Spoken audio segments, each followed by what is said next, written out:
And welcome back to another On Coaching podcast with Magnus and Marcus. I'm Steve Magnus, Deputy Director of High Performance West, joined by my good friend John Marcus, Director of High Performance West. And we have some exciting news. We have a sponsor for Yes, the we do. podcast. Oh my goodness, actually legitimate sponsor. This is awesome. And you know what? We're here to give the people what they want. And since we were very fortunate enough to have a sponsor come in and give us a little money, we're going to give you guys money too. So everyone's getting money. It's great. I love it. So who's our sponsor, you might ask? It is Health IQ, an insurance company that helps health-conscious people like you and I, runners, cyclists, other weightlifters, whatever have you, get lower rates on their life insurance. So I think... And who doesn't want more life? I want more life. Don't you want too. more life? Life's I do too. awesome. And, you know, the cool thing about this company, what they're doing is they're saying, hey, like, you guys are living healthy lifestyles. We're promoting that, so we're going to give you, you know, some savings on life insurance. So you can do us a favor by going to healthiq.com/oncoaching and check things out. That would be great. And I feel like we've hit the big time. We have our own like backslash on I know, another website. This is pretty cool. We'll also include this link on Science of Running and High Performance West if you want to go there. But again, check it out. It really helps us, and it will help you too, right, John?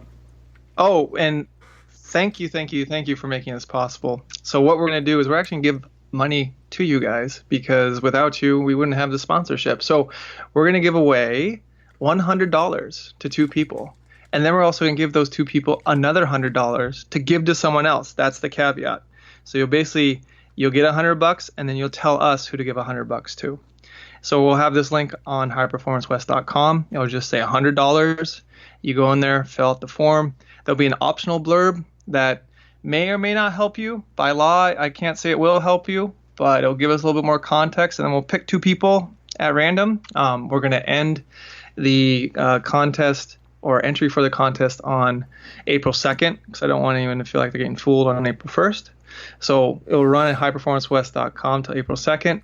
And then we'll announce who our winners are, and we'll send you guys some cash, and then we'll send two people or a person you pick cash. So again, this is our thank you to you that we finally have been able to leverage a sponsor, and one that actually has some integrity. We've had other people come to us before, and they just didn't fit who resonated who we are and what we're about. But Health IQ does. Again, who doesn't want more life? I want more life. Life's great. So please, do us a favor by, if you're in that market thinking about it, use the promo code on coaching and get after it. Get more life. All right. And that brings us to something that gives us all life, long runs. Yes, the life of the long run. I love it. That's right. So on this episode, we're going to go through long runs, all different kinds of long runs, different types, how I utilize them, how John utilizes them, maybe the different ways we emphasize them. And so where in the world do we start on this? Let's start go ahead. Oh, I was going to say historical. Let's start at the beginning, right? I guess that's true. If you've been following along on the High Performance West Scholar Supreme program, thank you for those guys. You know that we just went through a history of training, and in that history of training, we talked about a little bit of where long runs came from. And believe it or not, they started out as long walks. Yeah, so that's what I love about it. Long, like 2 to 3 hour walks. Yeah. Awesome. And what's interesting is of that, they evolved into these long runs, right? And I think if we fast forward through training a little bit, I think the one person to really popularize them was actually Lydiard, right? Because he had these famous, like 18 to 22 mile runs on this famous hilly course. Wairua. Yeah, there you go. Oh, Wairua, yes. And it became almost like the test, right? The testament of, is your conditioning, your base training going well? Then you can nail this. Quick aside here, I think actually Ron Clark holds the 20-mile long run record on Wairua. I might be totally wrong here, but I remember at least reading in the Unforgiving Minute like Clarkey went out with Lydiard and Halberg and Snell and those guys and ran this fame while and just destroyed them all. It's pretty phenomenal. I mean, in respect to Clark, one of the all-time GOATs, multiple world records. You can believe the story, but even he said it was a very taxing long run because it's undulating, it's hilly, it gets hillier towards the end, and you progressively picked up the pace. At least that was the philosophy of it when Lydiard and his band of merry men executed that run. Which is, I think, an important point because a lot of times people just think long run and think long, slow distance getting in the volume, right? But the original intent was they were pretty dang quality driven, right? Yeah. Well, let's put a pin in that. I mean, Lydiard and everyone during that time period, even Bowerman, where this LSD thing came from, is slow was relative. Slow was considered, up to 7-minute pace. Slow was about 5:30 to 7-minute pace. That was slow. So when we say, when you say long, slow distance, it has become popularized, I believe, by, different, more popular, or I forget off the top of the name, like Hal Higginson, is that correct name? Yeah. So I think Hal was the one who popped by going even slower, like the Penguin, right? So I forget the Penguin's name, John Anderson maybe. But that was the idea, is like it's open for anybody. So what that was a merging of jogging and a merging of fitness culture and running to say long, slow distance isn't, this 6-minute mile pace run. It's actually any pace run, just as long as you have time on the feet's better than being on the couch. So we've kind of evolved to that concept that it's supposed to be this plodding, when actually it was, by a lot of people's context now, its own tempo run. Yeah, long exactly. Run. I think that's one of the things that's misunderstood. Actually, again, not to pump our own High Performance West programs, but I sent out a thing today listing, or sending out one soon, listing the Lydiard's original effort tables. And I think this emphasizes it great. So we said, if your best 6-mile time, right, because they raced miles back then, was 28 minutes, so 4:40 pace, right? So 29 low for 10K for those of you. Then 1/4 effort. So 1/4 effort, which you would think oh, that's easy, right? 1/4 effort to him meant 30 minutes for that 6 miles. Which is, I love it. That's honest. That's still going, man. Yeah, that's 5-minute pace. Yeah, that's a quarter effort. Yes. Yeah, that's a straight, what we'd call a threshold or tempo or whatever you want to call it, based on one of our recent podcasts on threshold training. But that's a quarter effort. That's quick, and I think that is what's lost a little bit, and that this original, view of what long distance work was has changed over time. Yeah, I mean, we're now in the ultramarathon culture where it's, longer is better, more is better mindset. And if you're running ultramarathons, I agree, you have to practice time on the feet. I don't know anything about ultra coaching and context and world. We're trying to actually get Mario Ferrari back on here to talk about that because it's outside both our domain. But I think when you're talking about marathon training and down, the long run, how you choose to implement it, you have to be very clear about it. Most people view it as or I shouldn't say most people. There can be an opinion to view it as a filler of miles. So you have a weekly mileage prescription, and you're like, well, I'm going to do a quarter or a third or a fifth of my miles just on one day. And I'm just going to run to get those miles in, quote unquote. I want to argue that. I want to challenge that view because I don't think it's a very effective interpretation or utilization of running more miles. Yeah. And so I think there's one key piece of this that is, and you tell me your opinion on this, is sure. that I think we have to get away entirely of having a long run be a percentage of our weekly volume. Yes, without a doubt. Right? Far too often you say, oh, my long run should be 20% or 25% or 15%, whatever the dictate is. And that was kind of the norm through the 90s and 2000s of like, oh, this is how I determine my long run. And I think that's idiotic, because I think you have to look at what is the purpose of this long run itself, okay, and then figure it out, versus, oh, like this fits in on my weekly mileage and this is what I should do because I'm running 100 miles a week. I should have a 20 to 25 mile long run, and if I'm running, 50 miles a week, then it should be 14 to 15. I think that's missing the boat. Yeah, I mean, more and more and more for me, the highest mileage day that athletes I coach get in is actually workout day. So you can say that a workout day for us is their long run.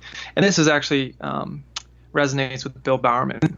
Bill Bowerman famously was a quote-unquote low mileage coach, and low mileage to him was about 80 miles a week for his middle distance runners. That was considered low mileage back in the Bowerman era.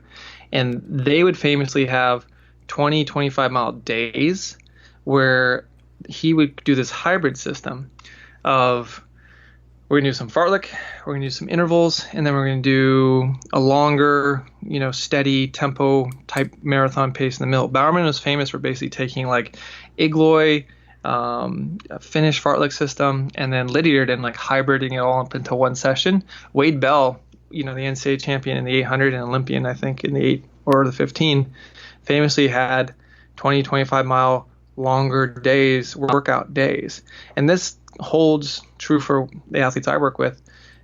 They might have a day where warm up, cool down, activation, and then the reps they're doing or the type of workout they're doing totals to be 16, 18 miles. But will they ever go out and run 16, 18 miles if they're, say, like a miler or 5K runner, just to go run it? No, never. I'll never prescribe it. And I've gone away from that because I just found it wasn't that effective. Instead, what I'll do is I'll more look at a medium long run, as I call it. And to me, a medium long run, I define that as 60 to 90 minutes, somewhere in there, because my system is going off of 30-minute thresholds, so 0 to 30, 30 to 60, and just keeping it there because we know there's different physiological responses when you layer on an extra 30 minutes to a run. So I've called medium long runs 60 to 90 minutes, and it's been a lot more effective, but the athlete still gets the volume of running in that they need to get an effective stimulus response and adaptation. And then two, that also can entail, like, say, back to back, right? If you're running a workout and then a medium long run, I'll have athletes, who will run 35 miles in a weekend because the workout on Saturday and the medium long run on Sunday cumulatively totaled that amount. And that might be a third of their miles, is in, or even in 2 days. So I think we think it has to be this one outing, like you punch the clock, go to work for the day, and that's it. When the effects that you're trying to get from the long run, can be lengthened over the course of a couple days if it's packaged in a very intelligent and innovative fashion, or it can be even lengthened throughout a couple of weeks if you have some regularity of duration and intensity that you're employing. Yeah, What about you, Steve? I think what you hit on right there is the effects, right? And what effect are you looking for? And there's a myriad of ways to get that effect. One of the things you mentioned there that I also like to do sometimes is by utilizing fatigue, we can get to that place without having to just go, run 18 miles of a long run, right?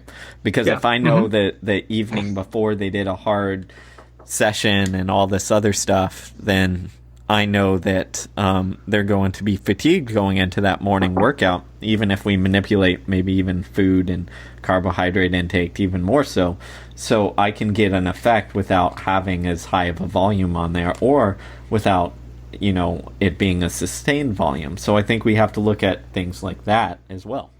Yeah, and I think people argue what's the effect of a long run, right? So it's the physiological effect. People are talking about like building capillary beds, mitochondria, et cetera, like basically getting the cardiovascular tissues, blood and muscle systems and how they work in harmony stronger. And there is very legitimate proof that running more does that. Steve and I are by no means advocating this low mileage program, and never touching a long run. But, if you're in a pre-fatigue state, you don't need to go as long. And the other thing you have to be wary and cognizant of is structural integrity issues with forms and biomechanics. Steve and I, as we've studied up and gone through the material for the Supreme Scholar program that we're running now with this history of training, and really understanding deeply and critically the coaches and training methods, of the early 1900s and the golden years of distance running in the 1950s and 1980s, is these coaches were meticulous about biomechanics. They cared a lot about it. I mean, you name it. Lydiard, with his bounding. Bowerman would employ world-class biomechanists. Like, these people understood, these coaches, these pillars that we look to, understood it wasn't just how much you run, it's also how you ran that mattered. And so there would be a lot of that rehearsal and bettering of mechanics so that they could do these longer runs. And I think we forget and sometimes just pay lip service to, or don't respect the intensity of skill and acumen that these runners had, just how they moved their body. And so, to argue to say Vern Gambetta or Dan Passpoint is junk miles, are miles which are just done for the sake of being done, not with a very clear, specific intent and purpose behind. And also that puts you on that teeter-totter of potentially getting hurt from habitual overuse in a movement pattern or improper structural loading because of whatever it may be, weak posture, weak hips, asymmetries, etc., that then rapidly increase your disposition to injury. And I think that's where you want to tread lightly when you think about a long run, because if you don't have athletes you're working with that are very structurally sound or move well, as we just say, you're kind of playing with fire to a certain degree if you're asking them to then run a certain number of miles in a fatigued and exponentially increasing fatigue state. I've seen more athletes get injured in my experience with too liberal or too long of a long run that they weren't prepared for structurally than doing workouts on the track. Yeah, it's interesting, and I think this is where we agree and disagree on certain things on the long run, which is we'll get into a little bit. But I think the point that we're all getting at here is that you have to know the purpose of what the long run is, and I think far too long, perhaps because of the success of Lydiard and the misunderstanding of it, we've just inserted this weekly Saturday or Sunday long run without too much thought into it. And my perspective is that a long run is obviously not a bad thing. It has its place. It is good. But it shouldn't be the box that we check off, right? It shouldn't be like, oh, it's Saturday or it's Sunday. Like, it's the church of the Sunday long run. Like, let's... Yeah, you don't necessarily need a long run every 7 days. Exactly. That's the other thing is, like, and I've had to get some of my athletes, both college and professional, out of that mindset sometimes, because they'll sit there and think like, oh, but it's Sunday. Like, I need the long run.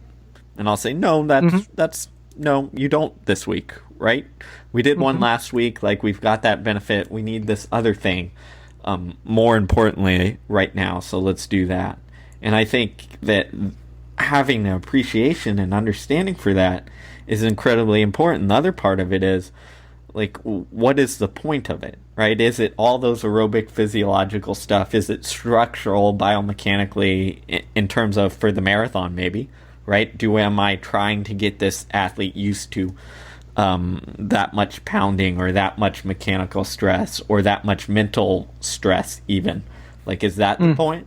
Or on the opposite end, like, for example, some of my I'll give you Mark English, for example. Most of his quote-unquote easy runs are about 30 minutes in length, so they're not very high volume. And then during the base phase, like, we might do like one 70-minute run every 2 weeks. Why? Because it's a way to knock out some sort of aerobic work, right? But not putting too much stress on him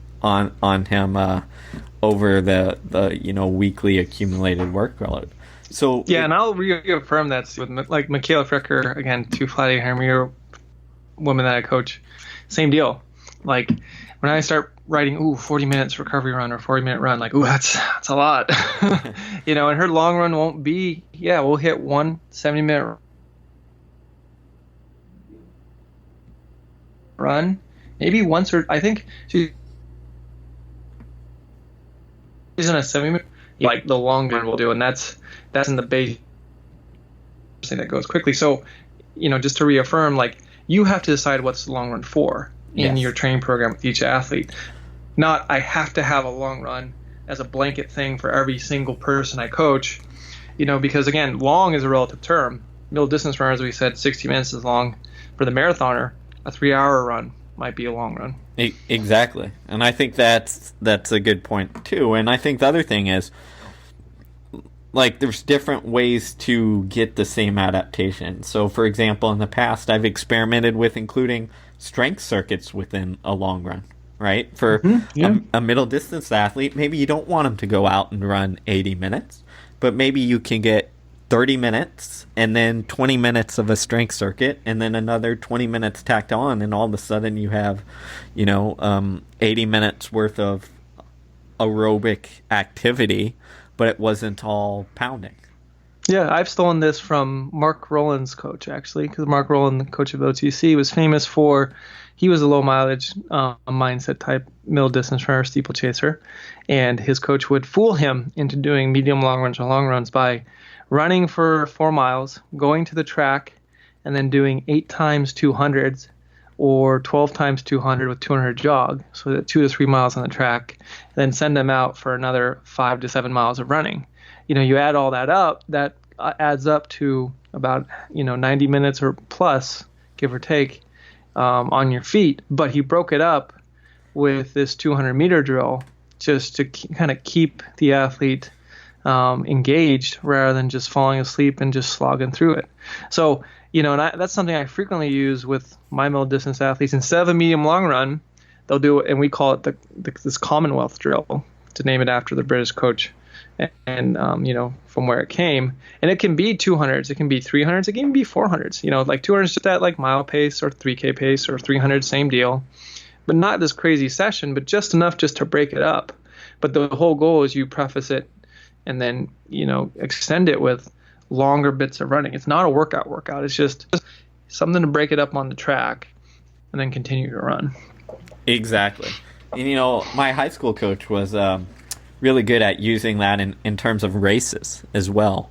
Like when we had, because in high school you race a lot, like every weekend. So when he knew we hadn't gotten in a longer run for a while, he'd send us on like a 5-6 mile cool down after our, second race of the day, let's say. And we'd end up getting in because of that, and warm ups and racing and cool downs, maybe 10 to 12 miles in for that day. And he knew, like, okay, and a lot of it was post fatigue. And he knew, okay, this is a way I'm going to sneak in some quality aerobic, like long, easy running to get that effect where I don't have to spend one of my valuable days of training doing this. Yes, no, the extended cool down after a workout or an early season race, that is gold. I use that all the time. Like, you're in this because the whole goal of the long run, right, is extend comfort, extend boundaries, extend growth, right? Step outside the comfort zone. So you're really running to the point of where the last, 3 to 4 miles are difficult, or handle it in that fatigue state. Well, you've already done that with a workout. Like, why not just say, hey guys, all right, we did a workout, and now we have, another 5 to 6 miles of what I call extended cool down. Yes, the athletes look at me and go, oh, coach.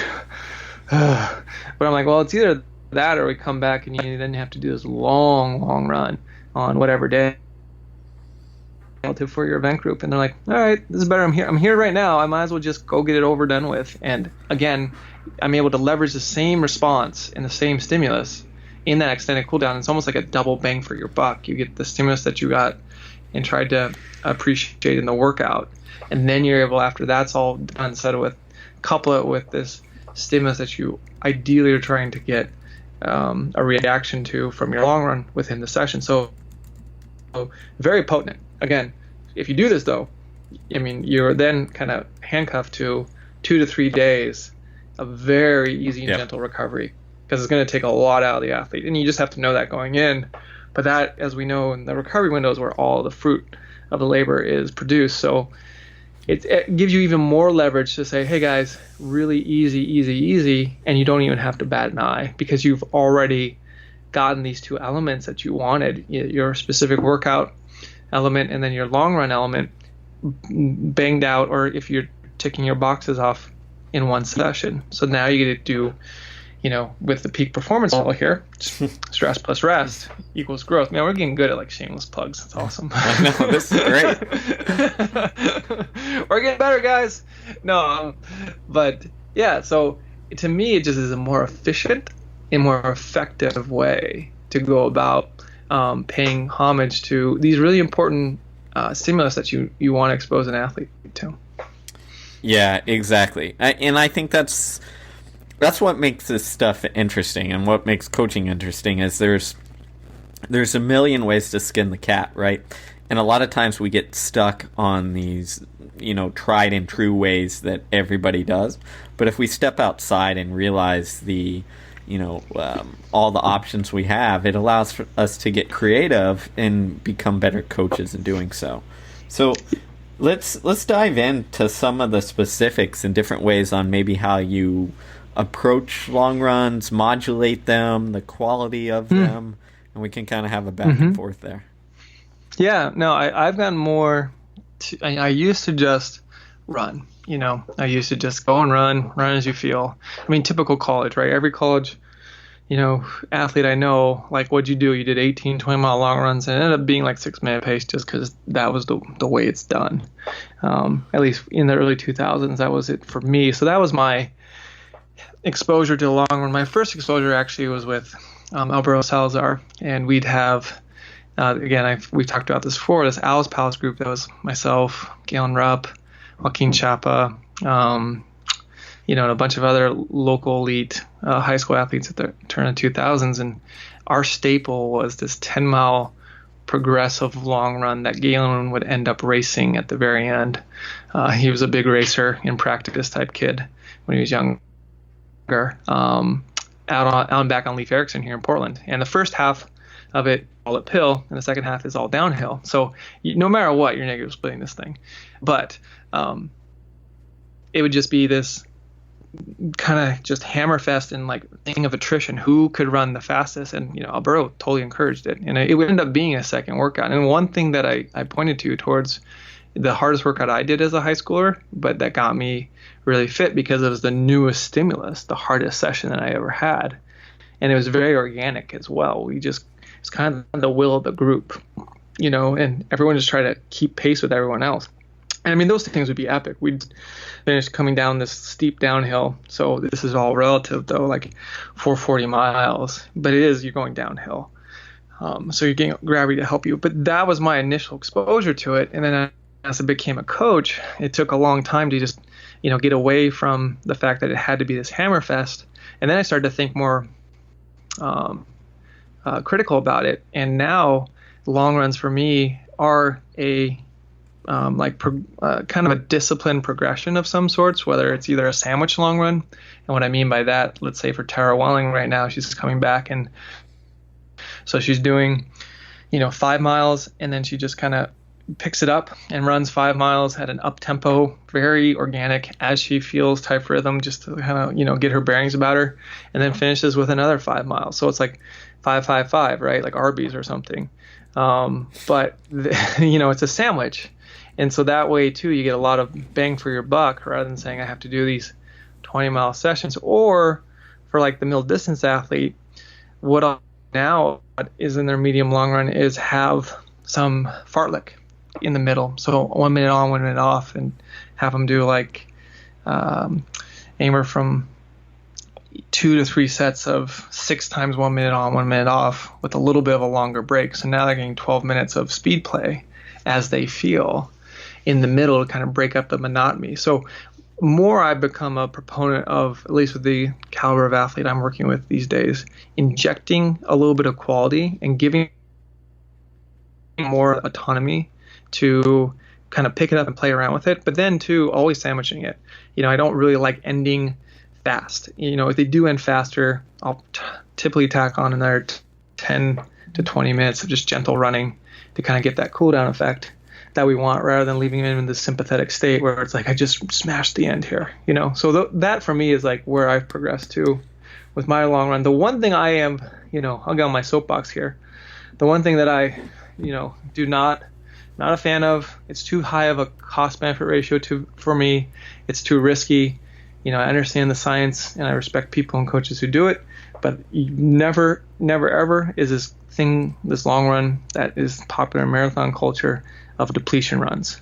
This is where you go in and kind of starve yourself a little bit from a glycogen standpoint. So you go in with a low degree of fuel.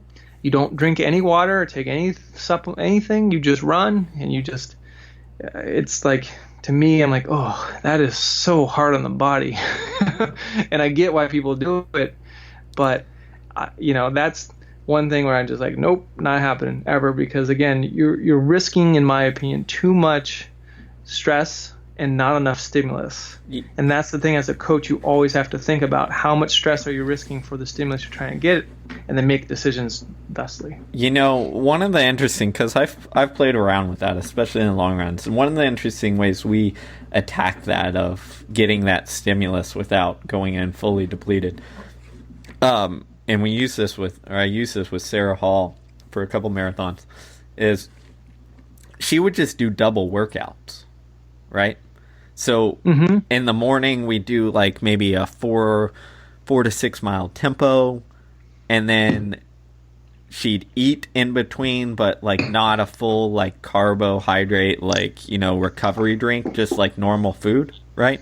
Yeah. And then she'd come back in the afternoon and do like a secondary moderate workout, or even we did some stuff with some workout on the bike actually to get some turnover, where that second workout is now in a somewhat depleted state, because we know based on research that you can't fully replenish glycogen and all that stuff in 6 hours, right? Oh yeah, no. So that was our way of trying to get a little bit of that effect without going like full bore into no drinking, no eating, no etc. The other thing that I will say on this is you can get that effect a lot by just doing your normal training runs without eating breakfast before.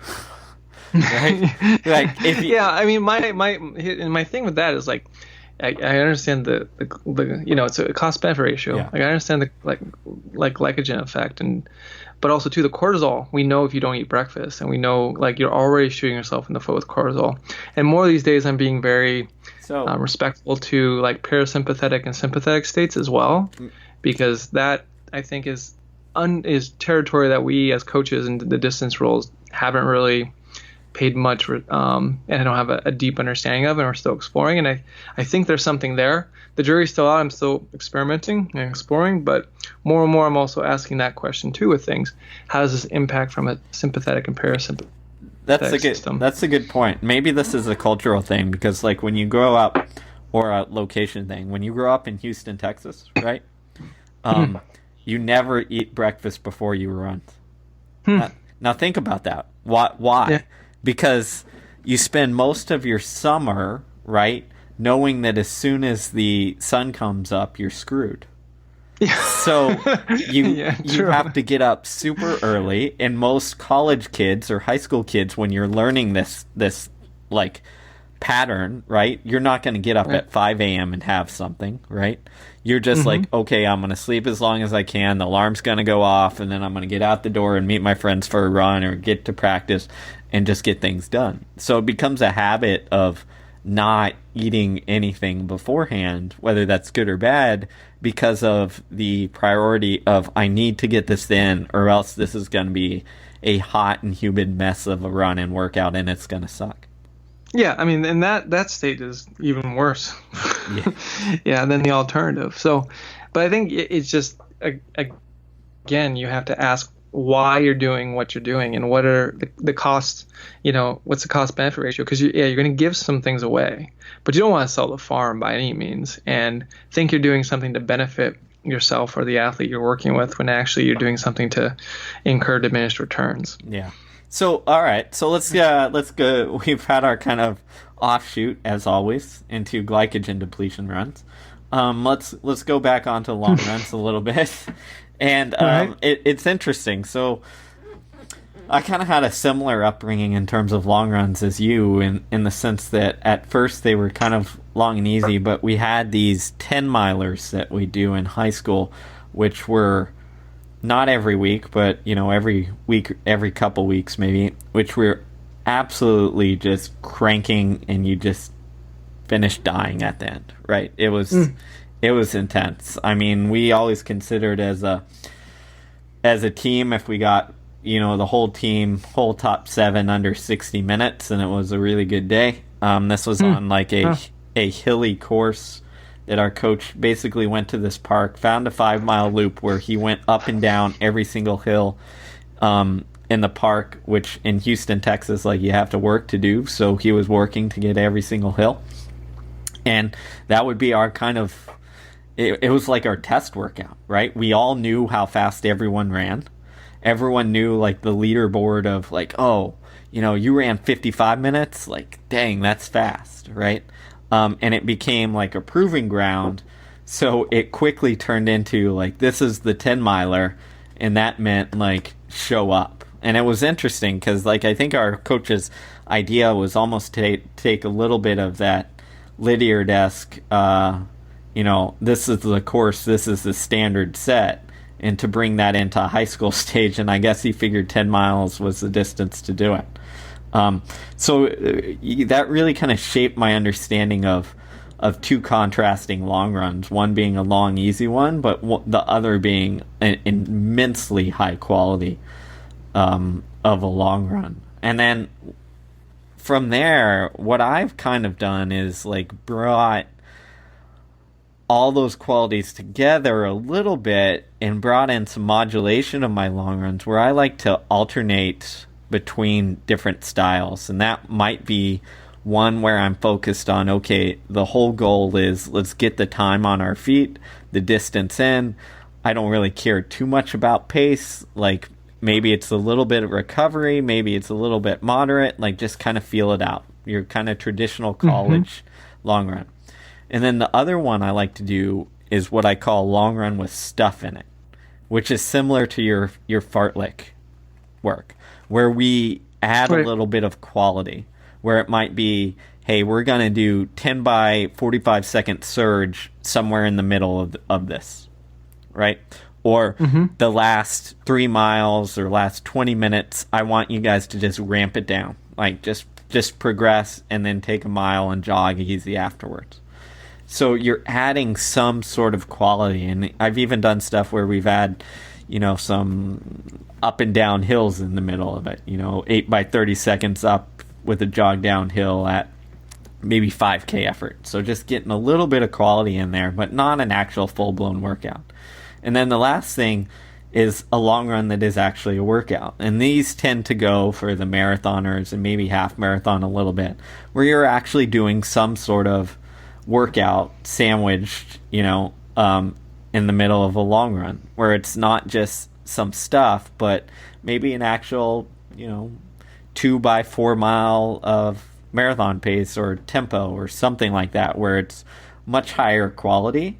And that coming in and going off, so you need more recovery coming off of it. So I tend to, especially for middle distance athletes and maybe up to track distance, 5K, 10K, I tend to alternate between something of easy and then the next week or the next time we do long run, something with stuff.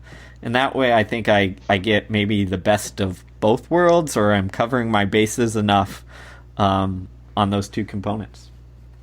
Yeah, I mean, training also too should be, be fun, have enjoyment. That's one of Bowerman's principles, right? So for me, like, say with a true purebred 800-meter runner, I would never have them do a long run with stuff, because getting them to do a long run and just have a longer run for them, 60 minutes, 70 minutes, and doing it, that's asking enough. That's about as much of an ask as I can get out of them. And I think it's the individualization matters too. Some athletes are working with at the high school or college level, or even adult level, they just might enjoy running. Like I've known some milers that I've worked with in high school, they just like running in the woods, and they'd be like, "Oh, coach, can I go for like 2 hours?" And like, yeah, I mean, as long as you don't overdo it, and as long as you don't, make it too difficult. And I'm always like, I remind them coming back on this day, you want to be prepared and ready to go for this workout or whatever it might be. So letting them know like what time they have between that run in their training program and the next important effort, and saying, okay, can you appropriate your energy or appropriate your effort today correctly, so that you will not be compromised for this next important effort. And that's too just a philosophical thing for me, is just helping to remind people, like, don't go all the way to the well unless it's one of those see God workouts of Steve Magnus fame, unless, because we got to come, you're designed or wanted to come back these many days later and race, do another workout, do another long run too. So provide that overall framework and context. But for me, my general rule of thumb is the more novice or newer athlete, so someone with a training age of 0 to 4 years, just run, baby. Just longer time on the feet, that's good enough, man. And then when you get above that training age of 4 years, so after they quote unquote graduated, if we're thinking in the scholastic system here, 4 to 8 years, yeah, you can. Then that's when you can start to maybe do this Magnus model where you alternate stuff and just run, right? And then for me, after that 8-year threshold, they've been running a little while, they've been subject to a lot of stimulus, they know long runs, they have 8 years of long runs in their legs. That's when the new stimulus of like, all right, we need to do this longer running, but with some variation of some sort with stuff. To me, that's where it's a clear signal of this type of person needs every longer run or run that has this more voluminous and global mileage, have stuff in between so they can get that stimulus. And again, it's not a hard and fast blanket rule by any means, but it's a guiding heuristic for me when I'm considering the person in front of me and their goals and what they're trying to do, and when creating a program for them. Yeah, I think that's a good point, in the sense that you always have to look at how are we manipulating the stimulus that they need to adapt to. And early on, I call it the clean slate phenomenon, right? If you give me a high school kid, I can throw anything at him and he's going to adapt to it. So why don't I start with the very simplest thing I can do? Like, why jump to, calculus when I can do addition and subtraction? Yeah, right? They're not. It's going to just be over their head. They're not going to pass the test. Yeah, exactly. Yeah. So, don't get fancy with it. Just give them what they need to and what they adapt to, and as they kind of prove that, then you start adding complexity to it.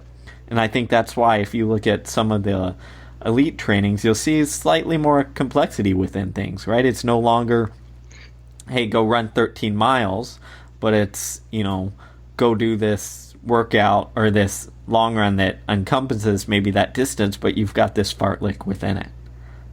Because you're adding. Yeah, I mean, like if you look at like Rento Canova's stuff. Yeah, right. Yeah, if you look at like Rento's, that's Picasso doing cubism. That is so avant-garde, the highest level. I mean, I've been fortunate enough to like have a conversation with Canova for like a couple hours here and there at conferences and what have you. And man, he is just on a whole nother wavelength. It's pretty darn impressive, and he's a master of craft. But we have access to him because he thankfully shares very liberally and freely. But then a lot of people look to that as an anchor of sorts. It's like, no. Like even I'm like, that's a very interesting, that's very awesome. I can understand what the level of athlete he's working with. He's trying to move men to break 2 hours for the marathon. He's trying to move men to be, Olympic champions, like at the highest level.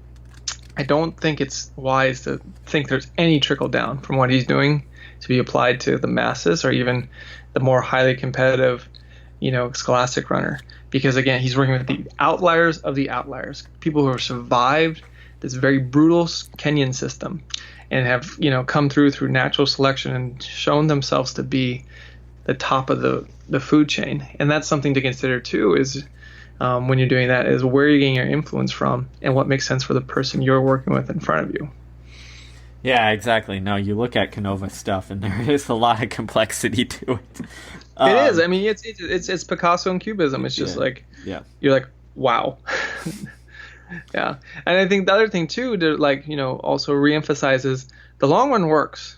It works. That's why it's been around in the form of long 2 or 3 hour walks. And now to where we are here, where Steve and I are discussing the nuance of different variations of it. But through, evolution and natural selection and distance training, the long run does work, and long is a relative term. Seb Coe famously, his longest long runs were 9 to 10 miles. I think his longest run ever was like 11 or something, right? So it's in everyone's program for a reason, because it does have a potent effect. Now it's now we're trying to say, okay, think very critically about why it is or why you're employing it and how you're employing it and the effect that you're trying to get. And then be able to create some type of evidence that you're getting that effect. Most people's evidence is, well, it's a quarter of my weekly volume. There's the evidence, and the importance of it is it's just adding to my global volume per week. And Steve and I are saying, reconsider. Well, because another thing to think about is look at it in terms of the scholastic programs. Is most of the time what happens, you race on a Friday or Saturday, and then you come back and do what? A long run the next day. Mm-hmm. Right? And in there, you're all of the sudden doing that every week without consideration sometimes for, like, what is the stress load that I'm applying?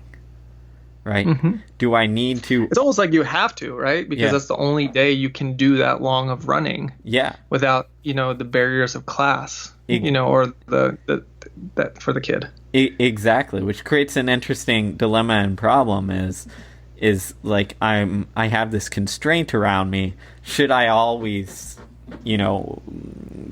give way to it, or should I sometimes, part ways with the traditional and see if I can get away with not falling into that pattern? Mm-hmm. Yeah, I mean, when I was a class coach, I would have sometimes long runs on Monday, because think about this: you race on Saturday, and then you have travel. And if you're traveling, or if travel is a long bus ride, if travel is a long plane ride or a series of plane rides, you get back at 1, 2, 3 in the morning on Sunday, and then you're like, okay, guys, see you at 10 for the long run. Like, it's not gonna go well. So, I mean, if you can say, hey guys, we're going to have a long run be on Monday. Maybe not everyone can do it together in the practice format, so you might have to do it on your own. But this is why we're doing it, because we're getting a buffer of recovery around, or a buffer of restoration around it. Right. So it's important to get out of the Church of the Sunday long run mindset just because it's the status quo.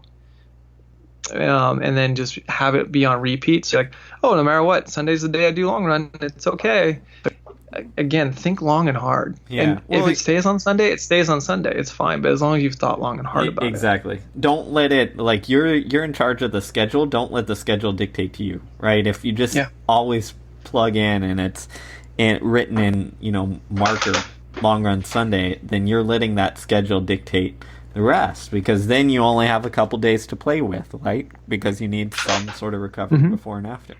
So just and sometimes, like, what I've done too is just have, instead of like saying, oh, we have to go long on one day, it's like back-to-back medium long runs, right? Exactly. So you can do a 90-minute day in a row, consecutive. Or or you could do a midweek medium long run, right, after the day after a workout, where you get something very similar. Yeah. So, I mean, that's, what Mark Wetmore in Colorado's claim to fame is they're the one who's popularized that midday medium long run, and it's also been reinforced by, say, Rob Conner at UP. Those coaches will do a workout, and then Wednesday is this medium long run, and then Thursday's super chill, super easy, man. So same thing with Friday, and then they come back and either race or work out Saturday, and then have a tough longer run session or longer run on Sunday. Yep, exactly. So I think what we're getting at is that there's many, many ways to skin this cat, and it's not that any of them are better or worse. It just kind of depends on the situation, right? And what you need to do is, and what we're hopefully prompting you to do, is to actually take time and deliberately think, why is this in my program? No different than you would for, Monday's interval session, or, Wednesday's threshold run, whatever it is. Like, whenever you put those in the program, you take time to think about it. But a lot of times as coaches, and I know this, we know this because we've been there before and done that, right? Where we don't on the long run. We just kind of take it for granted and just stick it there. And then like move our mental energy towards thinking about the harder sessions. And I think it's worthwhile to just step back and ask yourself, what am I getting out of this? What am I trying to get out of this? And is there a better way to, get that same stimulus, or, a different way in some instances to get the stimulus, so that my athletes aren't just, going out and running 18 miles every Sunday and getting tired of that. Yeah, I've been really fortunate the last couple months here since we've started, kind of the culture of sharing and contribution and communication at High Performance West, to talk to a lot of coaches who have reached out via direct message or phone call even. And there is a sentiment, and I felt the sentiment too for a long time, that there's all these different energy systems or types of work that we have to do in a week. We have to check the box out. Otherwise, we're disservicing the athlete.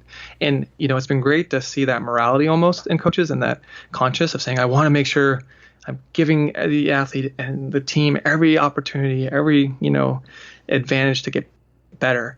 And that can be sometimes a barrier, I found, for myself included. And you really have to prioritize, like rank order. This is the thing that really helped clarify for me. I sat down and I ranked ordered different times of year and different progressions within the block of training or the periodization phase, if you're still using that model, however you conceptualize or structure workouts. But rank order what's the most important thing, because there's always going to be conflict. You're always going to have a day where it's like the athlete's sick, something happened, they're on a field trip, whatever, and they're not able to get that workout or that day in. But when you rank order for a given block of preparation, the number one thing, and you go 1, 2, 3, 4, 5, all the way down, then it's easy when you have conflict to make a quick, fast decision. It's a shortcut, right? And so if you have this shortcut in place, you can say, well, I got to decide between doing number 5 and number 3. Done. Do number 3. And then just completely move on, rather than sitting there going, oh, I don't know, I'm so conflicted. We need to get this component in, and we need to get this system a stimulus, and oh no. And I think sometimes we, are so fastidious with the desire to be inclusive of all this as coaches in a weekly or even bi-weekly program of training, that we forget, sometimes any stimulus is better than no stimulus, right? And and we just got to keep that top of mind and not get too fancy and too cute, but have that rank order prioritization in place. So I can say at different times in the a season with athletes I'm working with, these are the number one most important things, number 2, number 3, and it can be about all the different modalities that you have, like weight training, skills and drills, plyos, everything. And then very quickly, like sometimes for me, having athletes do plyos is more important than their weekly mileage at a certain point in the season. I'm like, well, if it's the difference between you running 3 extra miles or doing, 3 extra sets of 5 of these, box jumps, reactive box jumps, I'm going to have you do 3 times 5 of the reactive box jumps, because I believe right now that's the more important stimulus. So one of the things that I do in my own planning is I write down for each period what my emphasis is, right? What am I emphasizing and what am I solely maintaining? And that serves as my kind of rank order guiding, because I just look and I'm like, oh, I'm supposed to be emphasizing this. This is what matters to me during this, next 3-week block or whatever it is. And that acts as that heuristic to say, okay, like if something has to give, then it shouldn't be this. And I think we've kind of gotten into this model probably through emphasis, from emphasis like Frank Horwell, who had like the famous 5-pace theory, where during, I don't know what it was, 10 days, 2 weeks, like you had to hit each type of workout, right? And it's based on that energy system model almost. And I think that's put us coaches in a place where we're fearful to, get away from anything. But tying this all back together, maybe if we look back to Lydiard and why he became famous for his long runs, right? Yes, he had that 3-month base conditioning phase where it was a lot of aerobic volume. Yes, he kept the marathon phase. Yeah. Yes. Yeah. Yes. Yes, he kept a long run in during the rest of the periods, but why did he keep a long run in during the rest of the periods? If you look at the training, you're looking at 5 days of quality in the week during his hill conditioning phase, during his interval phase, or co-coordination phase. You literally have something fast or hard like 5 days a week, right? And he knew, because, hey, I'm doing all, in his terms, quote unquote, anaerobic work, then I need something to maintain the aerobic side, which I built up. So this weekly long run is serving that purpose, right? Because he didn't have, he didn't do it as the modern day, as we do modernly, and mix all these different workouts all in the same week. He had a very specific emphasis during his different periods of training. So we knew that long run needed to be there to maintain it. Now our training model has changed a little bit where, sometimes we might have some long aerobic repeats in there that might check that box instead of having the long run, or some sort of progression run, or high-end tempo threshold run that might check some of that box. And I think it's important to realize that and to understand that, instead of trying to cram everything in there and check all these boxes that might not need to be checked. Yeah, I think, it's reshaping us from I have all my bases covered mentality to, okay, what do I want to do to create a distinguishing excellence in this athlete, and given the competition level that they're facing. And, we all want to be prepared. We all want to feel like we left nothing on the table, that we've come and we have everything ready to go. But, that is the thing. Lydiard believed, and I want to reinforce that because it's important, that marathon was just maintaining the aerobic capacity organs. That's all it was in there for. If he didn't believe that it was just maintaining the strength and integrity, because he thought you had basically this bank account of aerobic to burn or to reappropriate into the speed. Let's not for a second forget, Lydiard was a speed coach. He believed speed was the most important thing, but his path to that was but this marathon phase, and then just maintaining of the aerobic engine, so to speak, through one long run a week, so that they could crank speed stuff for another 3 to 4 months out of the year, 5 days a week. Yep. So when we understand that, and we respect that, and we respect Lydiard's approach, it starts to make a lot more clarity. And you see, having done a lot of research, and having insight into like a little bit of how Jerry Schumacher thinks, he is a Lydiard-based guy through and through. There's no doubt about it. I mean, he related a story to me where he's having Lopez Lemong and Ryan Hill do 6-4-3-2 workout, and doing the 600s at 55-54 for the 400 meter pace for the 600. And everyone looks to Jerry as his strength coach. He's doing speed, but at a certain time of year, to get the athlete ready to be able to compete at the world stage. So, it's a balance. It's a type of walk. It's an understanding that, and this will hopefully, the value of the podcast today is to get prompt thought into why you're choosing to interpret and use the long run as you do in your program. But also, as Steve and I said, there's a lot of wrong roads, but there's also a lot of right roads to roam. So making sure that you pick a road for the athlete in the program that you're writing and where you're trying to get them to, and then you understand and you stay on that road rather than getting distracted by false paths or dead ends or things that just might not sync up. Absolutely. So we'll let you guys sit on that and think about it a little bit. Thanks again to our sponsor, Health IQ. You can check that out in the show notes or go to healthiq.com/oncoaching. And don't forget our awesome giveaway, which can be found at highperformancewest.com. Paying you guys back for being loyal listeners and allowing us they're basically the real sponsors of this podcast is the listener. So it's just our thank you to you for coming on board for 3+ years, giving us this opportunity, giving us this platform.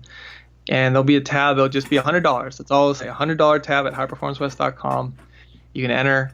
You don't have to put a little blurb in there, but we'll prompt you with something to encourage a little thought. And the sharing that we've gotten before when we did the day one thank you was amazing. Steve and I really geeked out and we're really flattered with everyone's messages of thanks.